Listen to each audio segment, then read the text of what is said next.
Hola amigos de Semillas de Esperanza y aquí estamos un jueves más.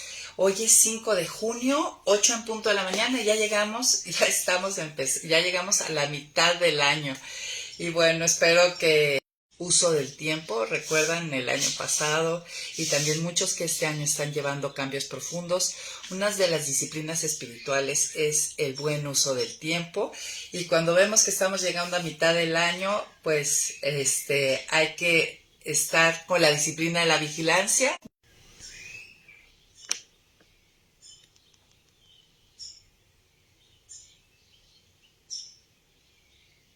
Checar si realmente estamos haciendo, viendo esos días, como dice Efesios, que aprovechando bien el tiempo porque los días son malos, ¿no?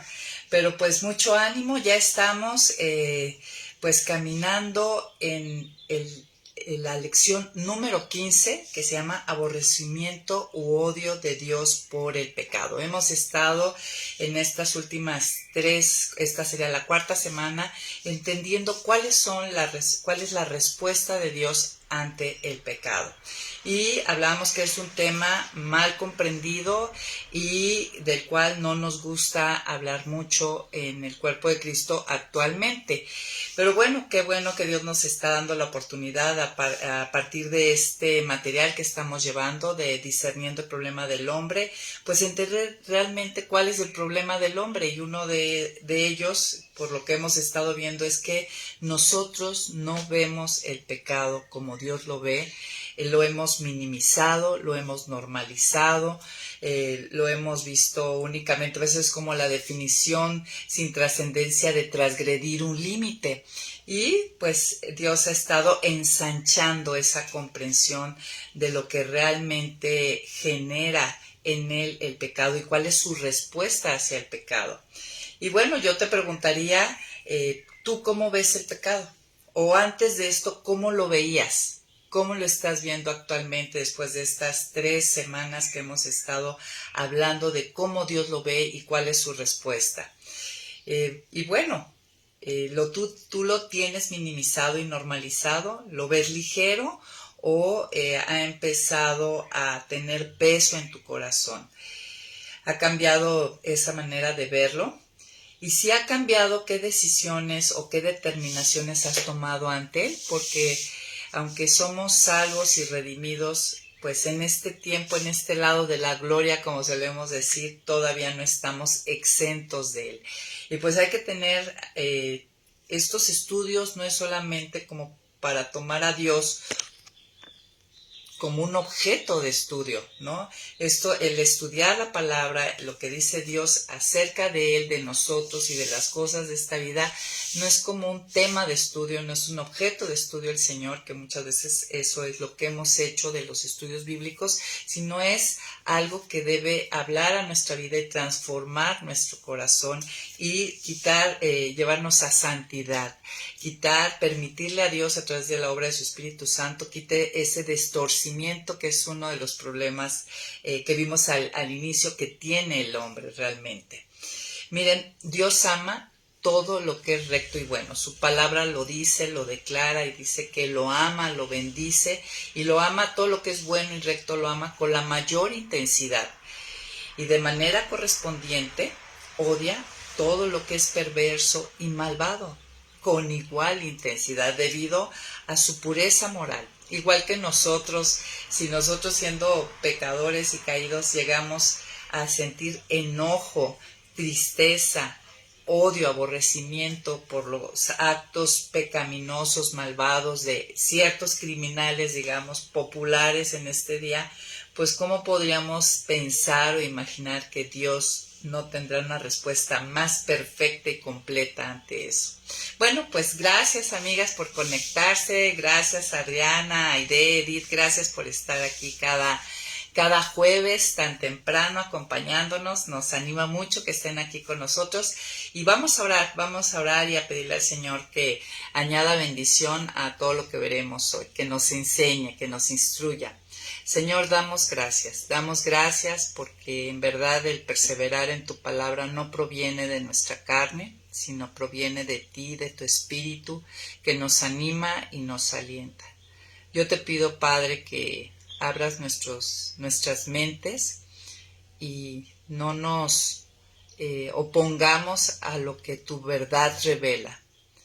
Que guardes nuestro corazón y nuestro entendimiento de pensar que nosotros somos más buenos que tú, Señor.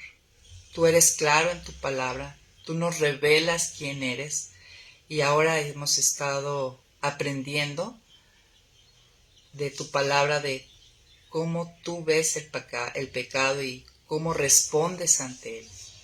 Bendice este tiempo y sé tú nuestro Maestro. En el nombre de Jesús. Amén. Pues muy bien, listo, amigas. Entonces, como les decía, en las últimas 3 lecciones, hasta la cuarta, hemos estado aprendiendo acerca de las respuestas que Dios tiene ante el pecado. Y vimos primeramente que le causaba angustia, que está relacionado con dolor, ¿no? Ira también es enojo, un enojo fuerte. Y hoy veremos que también genera aborrecimiento o odio. Y odio quiere decir aborrecimiento profundo, ¿no? Otras palabras que utiliza la escritura para referirse a este aborrecimiento o odio es detestar, abominar o repugnancia. El pecado todo esto le causa. Y a nosotros no nos debe de incomodar o admirar, porque aún nosotros siendo seres caídos, aunque regenerados en Cristo, a nosotros nos llega a producir eso. Cuando otros pecan, nos causa también estas respuestas, aún en nuestra imperfección. Miren, el odio puede expresar una fuerte aversión hacia alguien o algo, y sin necesariamente el deseo de causar daño, pero sí evitar el contacto o la cercanía, ¿no? El odio, el aborrecimiento trae esto, exactamente este es el punto, que queremos evitar el contacto o la cercanía con aquello que es aborrecible o odiado. De hecho, en Isaías 59, Dios nos dice, pero vuestras inequidades os han separado de vuestro Dios. O sea, el pecado nos separa de nuestro Dios, así como el pecado nos separa de otros. A nivel horizontal, ¿no? Entre nuestras relaciones, cuando otros cometen ciertos pecados, aunque no sea contra nosotros, nos trae aborrecimiento, ¿no? Hemos platicado aquí, tú sentarías a tu mesa un domingo con tu familia a comer contigo a un pederasta que tú sepas que él hace estas maldades, pues de ninguna manera, ¿no? Genera un aborrecimiento hacia lo que hace y hacia su persona. Y por supuesto que tú no quieres estar cerca de esa persona. Entonces genera un odio, ¿no? Y genera obviamente una separación. No quiero estar contigo. Otra definición de aborrecer se refiere a expresa una actitud emocional hacia personas y cosas a las que uno se opone, ¿no? No está a favor, al contrario, uno se opone, uno detesta, uno desprecia, y para los cuales uno no desea tener contacto ni relación. Es lo opuesto al amor. Mire, el amor atrae y une. El odio separa y mantiene distancia, ¿no? El aborrecimiento y odio trae distancia. Y quiero que esta sea una idea importante y central para el entendimiento de este tema. Ahora, un punto importante es que debemos entender que el odio de Dios existe en perfecta armonía con todos sus atributos y con todo su carácter y todo lo que Él es. No quiero decir que el odio sea un atributo, simplemente que esta respuesta de Dios ante el pecado coexiste en armonía con todo lo que Él es, ¿no? Junto con su amor, con su gracia, con su fidelidad, con su sabiduría, con su perfección, etc. El odio de Dios, algo que también debemos entender, es que el odio de Dios no es igual al odio del hombre. El odio de Dios es santo y justo, ¿sí? Mi odio no es santo ni justo la mayoría de las veces. Hay muchas cosas que yo estoy aborreciendo, odiando sin ser justificado. Sin embargo, algo que tenemos que entender es que este aborrecimiento de Dios viene de su santidad y es justo. Ahora, Me encantó algo que nos llevó el manual esta semana a reflexionar. ¿Tú has escuchado esa frase de que Dios odia el pecado pero ama al pecador? Creo que actualmente en la iglesia es una frase muy popular, muy usada, y aunque en un sentido esta declaración es verdadera, es cierta, y subrayo, en un sentido, también es muy engañosa, ¿no? Engaño es darle apariencia de verdad a la mentira. ¿Por qué? ¿Por qué es engañosa esta frase? Porque solo muestra un lado de la moneda. Está diciendo una verdad a medias. Hay un sentido real en el que Dios ama al pecador, ¿sí? Y es benevolente para con él. Definitivamente nosotros podemos ver su benevolencia, su gracia, para toda su creación. Él hace llover y salir el sol sobre justos e injustos. Ciertamente es verdad. Sin embargo, hay otro sentido igualmente real en que el pecador es objeto de ira, de enojo y de un santo disgusto, de abominación, de aborrecimiento y odio de Dios. Entonces, esta es una moneda con dos caras. Efectivamente, Dios ama al pecador, pero también odia, ¿no? Lo que ese pecador hace. Y ahorita vamos a entender otro punto. Las escrituras nos enseñan que Dios odia y aborrece el pecado, ¿sí? Es clara la escritura en esto, no lo menciona en uno o dos pasajes, lo menciona en cantidad de pasajes. Pero un punto importante es que debemos entender que es imposible separar el pecado del pecador, ¿sí? Dios hace juicio y da retribución justa, es decir, castigo al pecado y al que comete el pecado. O sea, no puedes separar, o sea, esta frase de que Dios odia el pecado, pero ama al pecador, en verdad, sí, como les decía, sí es cierto en un sentido, pero es una moneda de dos caras. No podemos separar la acción de la persona que lo comete. Así como cuando alguien, pues lo vemos en nuestras relaciones horizontales con nuestros hermanos, con nuestros familiares, ¿no? Con nuestros amigos. Cometen un pecado contra ti, te robaron y te genera un aborrecimiento, una separación, un enojo, una tristeza, ¿no? Directo hacia esa persona. No puedes dejar de vincularlo. Y así como a nivel horizontal no se puede dejar de vincular, mucho menos en la relación vertical, ¿no? Entonces, una pregunta que podría surgir y que hay que aclarar es si la ira y odio de Dios hacia el pecador es una negación de su amor. Y la respuesta es no, ¿no? Esta angustia, esta ira, este aborrecimiento que siente Dios por el pecado y el que lo comete no es una negación de su amor. Miren, debemos entender que su amor es de tal naturaleza que es capaz de ser benevolente, ¿sí? Lleno de gracia y misericordia para aquellos que son al mismo tiempo objeto de su ira, de su odio, y que ese amor benevolente puede obrar en su beneficio para salvación. Esto es increíble, esto es únicamente Dios lo puede hacer de manera perfecta. Y nosotros a veces lo vivimos, ¿no? Hay cosas que nuestros hijos, vamos a hablar del amor más incondicional que los seres humanos llegamos a sentir.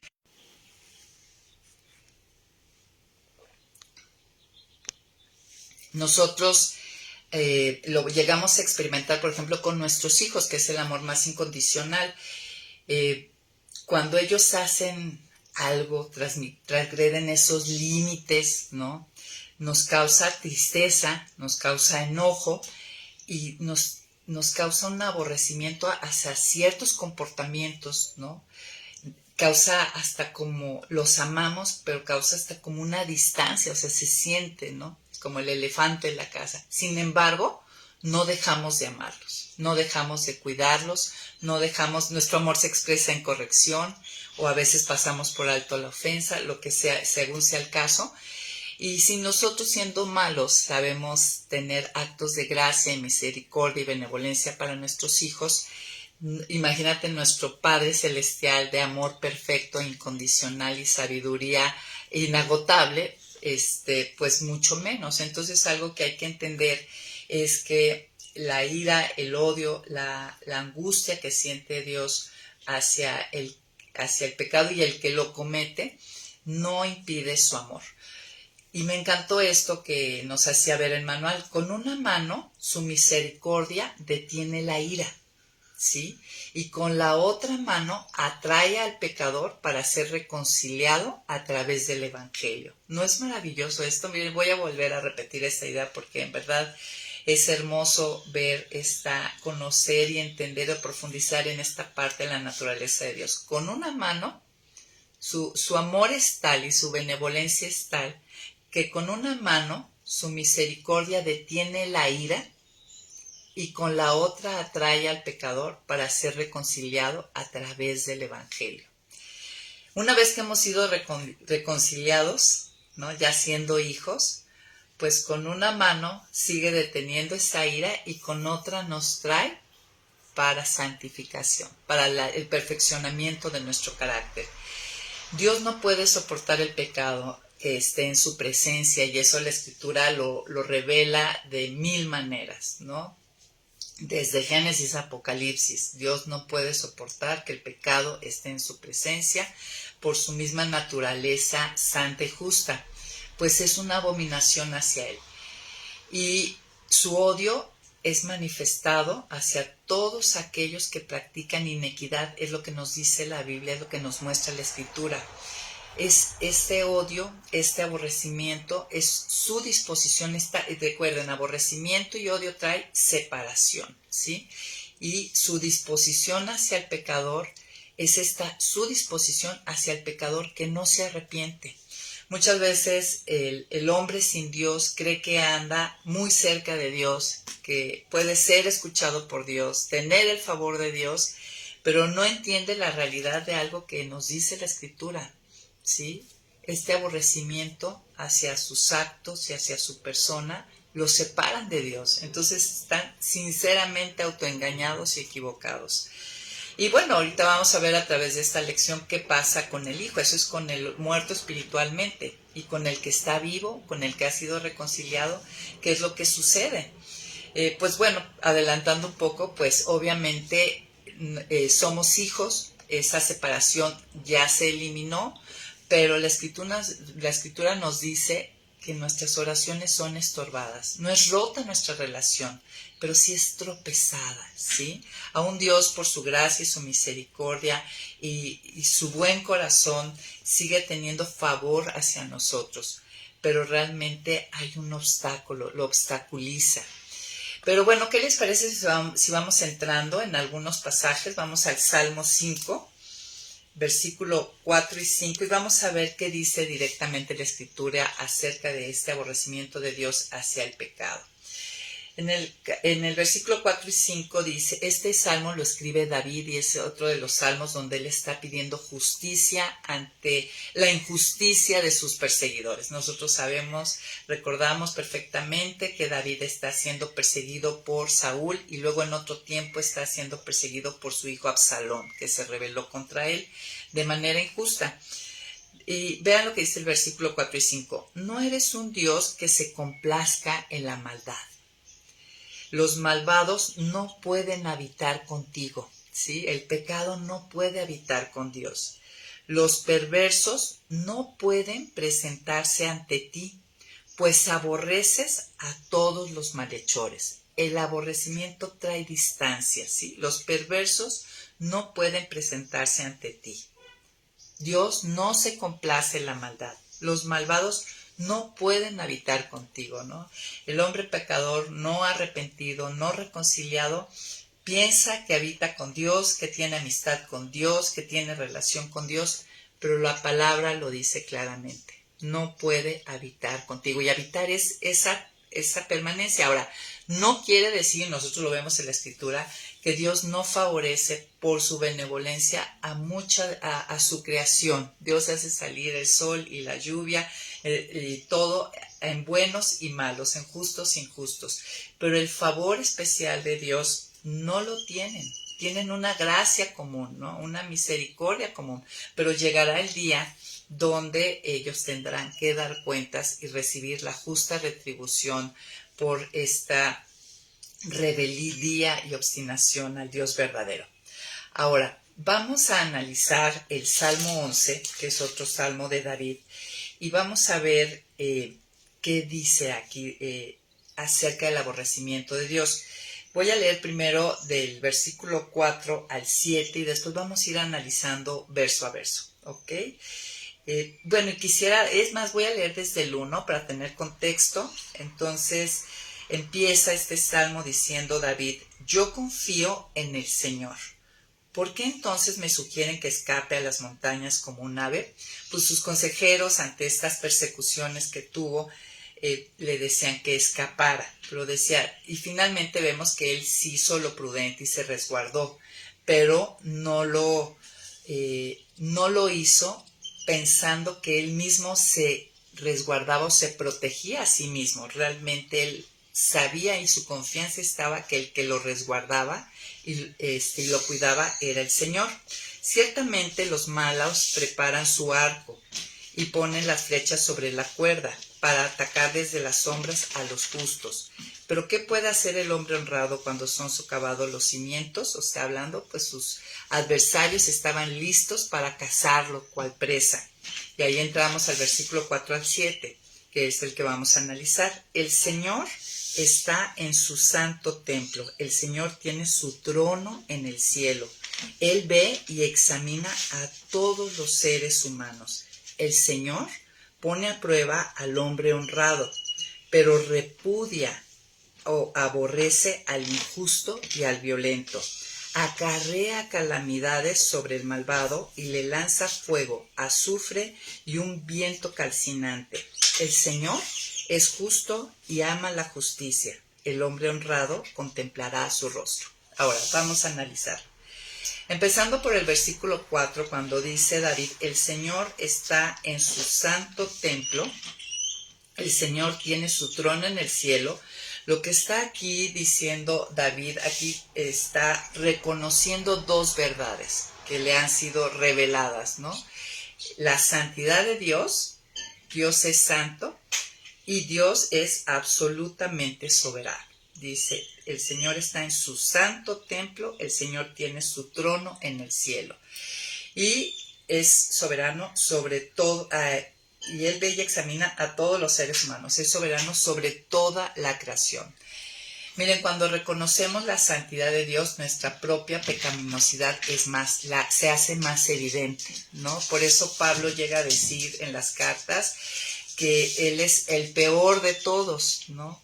Reconoce su condición caída porque entre más cerca vas hacia Dios en tu relación y ves más su santidad, su perfección, su pureza moral, más puedes ver tu imperfección e impureza.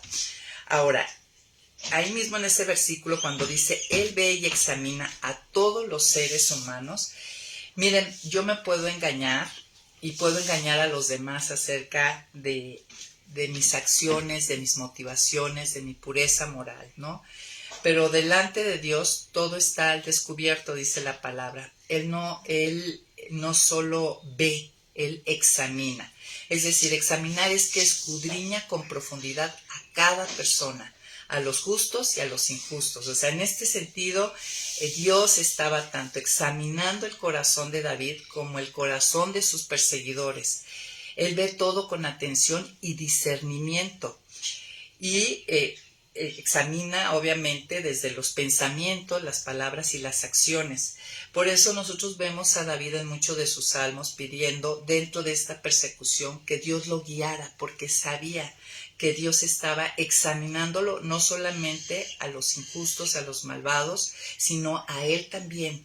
Y esto es algo que nosotros tenemos que cuidar delante de Dios cuando estemos en diferentes pruebas o situaciones injustas, ¿no? Cuidar delante de Dios, hacer lo correcto. Y nosotros lo vimos. David llegó a tener a Absalón a Saúl dentro de la cueva, pudo haberlo matado, incluso sus amigos lo animaron a ello, y él no lo hizo, ¿no? Él sabía que Dios lo examinaba, lo veía, y él únicamente quiso guardar que su comportamiento fuera justo para no hacer cosas, pecados que trajeran aborrecimiento y distancia con Dios. Sabía que en esta prueba, que fueron casi muchos años, no recuerdo si 14 o más, fueron muchísimos años donde Dios lo estuvo poniendo en el crisol y formando como el próximo rey de Israel. Pues él lo que estuvo cuidando, por eso fue un hombre conforme al corazón de Dios, lo que estuvo cuidando en un sentido fue no tener pecados que trajeran aborrecimiento y distancia con Dios. Porque cuando tú estás en pruebas, en situaciones injustas, lo que más necesitas es estar cerca de Dios, y es la promesa de Dios: cuando pases por las aguas, yo estaré contigo. Entonces, el versículo 5 dice: el Señor pone a prueba al hombre honrado. O sea, David sabía que esto era una prueba. Imagínense el desconcierto de David, ¿no? Es ungido como rey por Samuel, ok, y después viene una persecución que es desconcertante, pero David pudo tener una cosmovisión bíblica, un entendimiento claro de lo que estaba pasando. Dios lo estaba poniendo a prueba. Dios estaba metiendo el oro en el crisol para sacar las impurezas y formar ese gran rey. No hubo otro rey como él. Él fue el primero y el único prácticamente que fue un rey conforme al corazón de Dios. Entonces, aquí yo ponía en mis notas: a sus hijos, Dios pone a prueba a sus hijos, pero repudia al hombre que se ha envanecido, porque aquí dice el hombre honrado, pero repudia, dice, el Señor pone a prueba al hombre honrado, pero repudia, o sea, aborrece al injusto y al violento. Entonces, ¿quién es el injusto y el violento? El que se ha envanecido, como dice Romanos 1, se ha envanecido en sus razonamientos y su negro corazón se ha entenebrecido. A esos que profesando ser sabios se hicieron necios y negaron al Dios verdadero y levantaron al Dios de su imaginación, dioses hechos a imagen y semejanza de ellos. Miren, yo quisiera hacer un comentario en esto, ¿no? Ya que estamos en este texto. Para algunos las pruebas de Dios se vuelven como fuego que refina, mientras que para otros se vuelven un incinerador para destrucción. Miren, cuando estemos en pruebas como David, utilicemos las pruebas como oportunidades, que esta sea nuestra manera de verlas, oportunidades para crecer. Dios está trabajando continuamente en nuestras vidas. Él tiene un plan para nosotros: formarnos a la imagen y semejanza de su Hijo, ¿no? Quitar ese distorcimiento. Y es un buen plan, ¿no? Cuando dice su alma aborrece al que hace violencia, se refiere a las personas que hacen el mal, ¿no? Tiene un desprecio por las acciones injustas y deshonestas. Y la Biblia nos presenta la actitud de Dios hacia el pecado con fuertes sentimientos de hostilidad, indignación y absoluta aversión. Y como les decía, si nosotros, siendo injustos, seres caídos, imperfectos, llegamos a sentir por los pecados de otros esta aversión, esta repugnancia, este aborrecimiento, este deseo de no tener relación y distancia, cuánto más nuestro Padre de carácter santo y pureza moral perfecta. Dios odia el pecado por la sencilla razón de que nos separa de Él, ¿no? Y la separación nos excluye de las bendiciones que Él tiene. Aún siendo hijos, dejamos de recibir por su bondad y su amor, no dejamos de recibir mucha de su gracia, muchos favores, aún sin necesidad de ganárnoslo. Pero realmente muchas veces nos quedamos como los israelitas en el desierto, 40 años, cuando podríamos estar prontamente disfrutando de esa tierra donde fluye leche y miel. Entonces, Dios odia el pecado porque también nos ciega la verdad, ¿sí? Lo odia porque nos esclaviza y eventualmente nos termina destruyendo. Lo odia porque disminuye nuestro amor por Él. Lo odia porque es la causa por la que las familias se desintegran, es la causa por la que naciones y países sufren, es la causa de todo el mal en este mundo. ¿Cómo no habría de aborrecerlo? ¿Cómo no habría de tener ira hacia él? ¿Cómo no habría de dolerle, tener angustia? Cerrando este pasaje, el versículo 6 y 7 dice que acarrea calamidades sobre el malvado, ¿no? Trae su ira, la descarga sobre el malvado y le lanza fuego, azufre y un viento calcinante. El Señor es justo y ama la justicia. El hombre honrado contemplará su rostro. ¿Qué tal? Entonces, pues esto nos debe de animar, ¿no? Y les quiero decir que David sabía que no era perfecto, porque miren, si regresamos al salmo anterior, al 5, en el versículo 7, él dice que él puede tener esa relación con Dios. Dice, yo por el contrario y por tu gran misericordia puedo entrar en tu templo y alabarte reverente. David no se veía a él como el puro sin pecado. Él entendía que por la misericordia de Dios, por la gracia de Dios, él había sido justificado y podía tener esa cercanía. Pero entiende y ve que el que está sin Dios, el que no ha puesto su confianza en él, el que no lo ve como el Dios verdadero, el injusto, pues está separado de él y no puede tener esa cercanía con él. Siguiendo adelante, ¿qué tal si vemos algunos otros pasajes que emplean esta misma palabra de aborrecer y a la vez veamos qué es lo que le parece aborrecible al Señor, para que pues Dios vaya generando ese mismo aborrecimiento en nosotros por ciertos pecados y a la vez pues que veamos qué es lo que nos separa de Él aún siendo hijos, cómo nuestra relación, qué cosas la entorpecen. Mire, en Levítico 20:23 dice, no sigan las prácticas de las naciones que voy a arrojar de la presencia de ustedes. Esto es previo a que son las instrucciones que Dios está dando para cuando entren a esa tierra prometida. Porque ellos cometieron todos estos actos y me fueron repugnantes o aborrecibles. Ese es el sinónimo. Los hechos que ellos hacían, los hacían ellos acreedores a esos pueblos, a esas naciones que fueran para Dios repugnantes o aborrecibles. Ahora, ¿qué es lo que hicieron o qué es lo que hacían estos pueblos que se convertían en pueblos aborrecibles, personas aborrecibles a Dios? Pues miren, no es poca cosa. Del versículo 1 al 3, él está hablando que estos pueblos ofrecían en sacrificio a sus hijos a Moloc. O sea, ¿cómo eso no va a ser aborrecible? Dice aquí, di a los hijos de Israel que todo israelita o extranjero, varón que viva en Israel y ofrezca a alguno de sus hijos a Moloc, será condenado a muerte. El pueblo entero lo apedreará. O sea, este acto aborrecible era merecedor, ¿sí?, el ofrecer sus hijos a Moloc, de un fuerte castigo, de una fuerte muestra de su ira y enojo. Yo me pondré en contra de ese hombre, lo eliminaré de su pueblo por haber entregado sus hijos a Moloc y por contaminar así mi santuario y profanar mi santo nombre. También en el versículo 6, otra cosa que nos revela el pasaje que es aborrecible a Dios. Mira, dice, si alguno presta atención a los encantadores y adivinos y se prostituye y va tras ellos, yo me pondré en contra de esa persona y la eliminaré de su pueblo.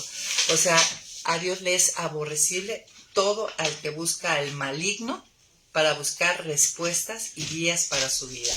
Todo el que busca adivinadores, cartas, todo este tipo de cosas es, en pocas palabras, es aborrecible porque la persona está buscando al maligno para encontrar respuestas y guía para su vida. ¿Cómo no va a ser esto un acto aborrecido por Dios, odiado por Dios?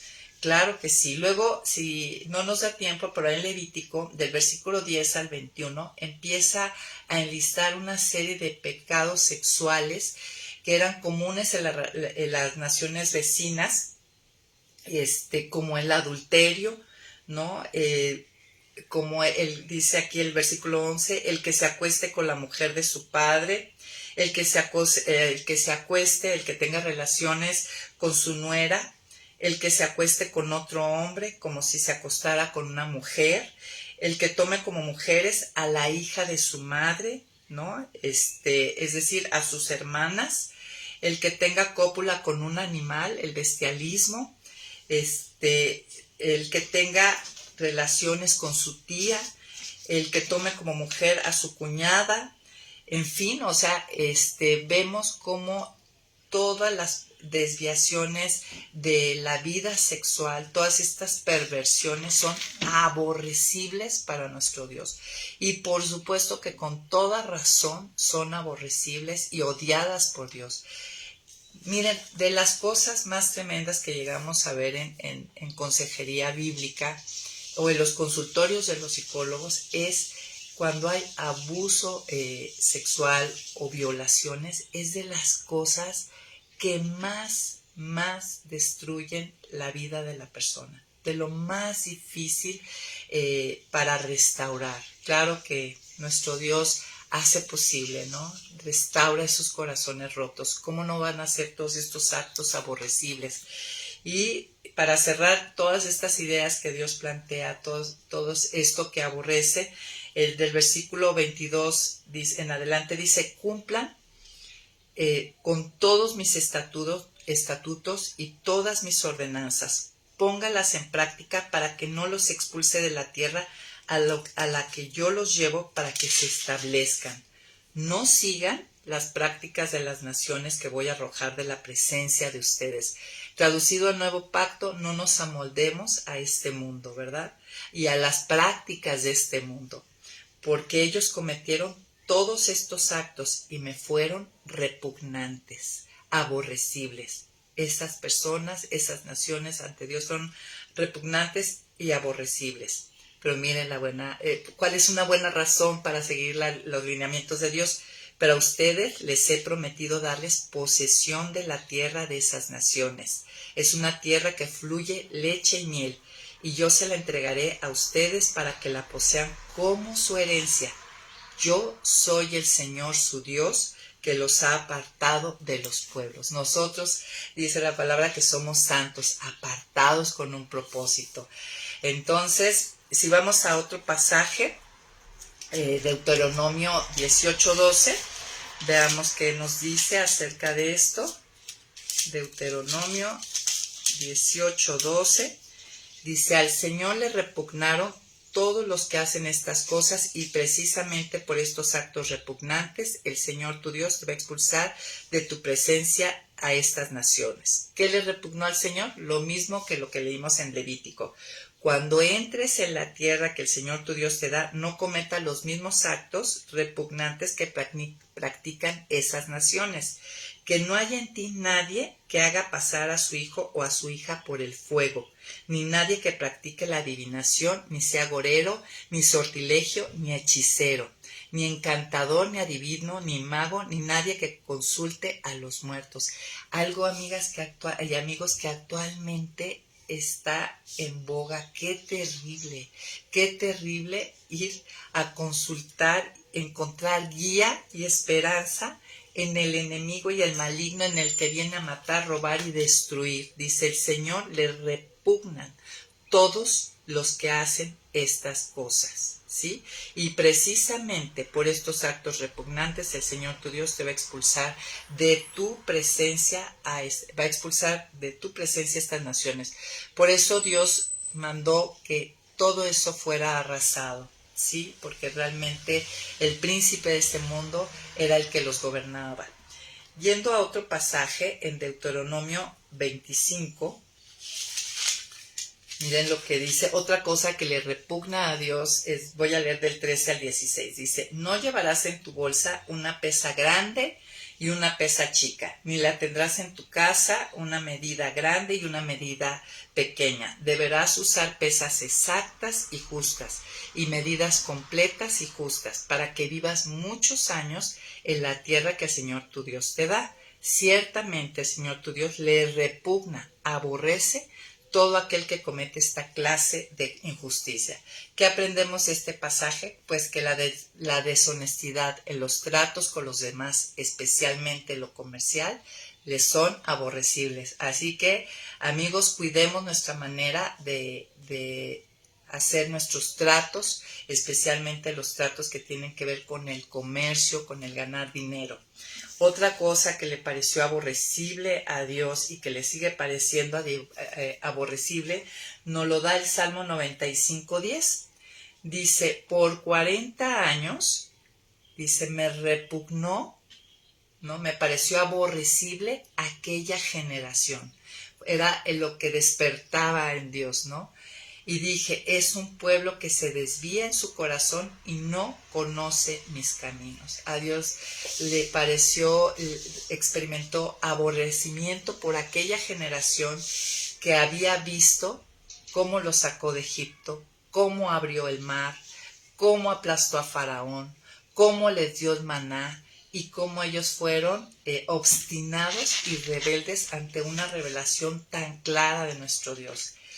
Y nosotros, ¿qué tal? Todos los hijos de Dios creo que hemos experimentado una revelación clarísima de Dios. Y cuando nos portamos, hemos visto sus actos en nosotros y en nuestros hermanos. Estamos llenos de testimonios que nos deben de alentar. Y Él siente aborrecimiento hacia aquel que se pone obstinado y rebelde cuando Él ha sido tan claro y benevolente.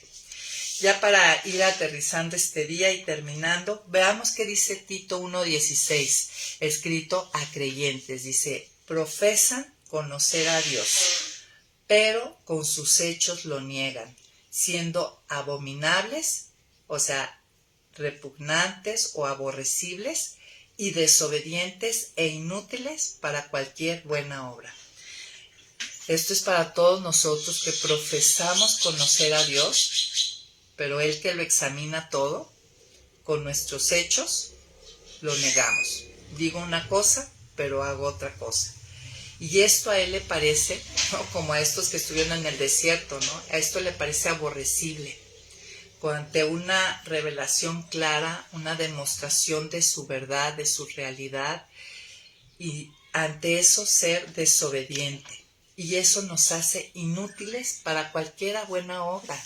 O sea, una obra que se haga con las motivaciones correctas. Son esas obras que serán pasadas en el tribunal de Cristo, serán pasadas por fuego y lo que es hojarasca será quemado. Y solamente lo que se hizo con buenas intenciones se quedará y dará por retribución coronas. Sabemos las coronas que Dios va a entregar para cuando lleguemos ante su presencia no lleguemos con las manos vacías. Para terminar, Apocalipsis 21:8, ¿qué nos dice? Pero los cobardes, los incrédulos, los aborrecidos, los homicidas, los que incurren en inmoralidad sexual, los hechiceros, los idólatras y todos los mentirosos tendrán su parte en el lago que arde con fuego y azufre, que es la muerte segunda. Ya hubo una muerte primera a través del pecado, ¿sí? El pecado trae muerte espiritual y vendrá una segunda muerte. Y este día, ¿tú qué concluyes ante esta realidad de lo que nos revela la Escritura? ¿Ha cambiado o está cambiando tu manera de ver el pecado? Porque creo que esa sería una de las finalidades, de los objetivos que busca este manual, ¿no? En cuanto a discernir el problema del hombre. El problema es que no vemos el pecado como Dios lo ve, ¿no? ¿Qué determinación tomas? Si ha cambiado tu manera o está cambiando nuestra manera de ver el pecado, ¿qué determinaciones estamos tomando? ¿Lo estoy empezando a ver como Dios lo ve? Miren, si algo estamos entendiendo y comprendiendo es que el pecado no es ligero para Dios. En verdad lo hemos minimizado al a veces definirlo como la transgresión de un límite, olvidando o no teniendo presente lo que Dios piensa, siente y actúa con respecto a Él.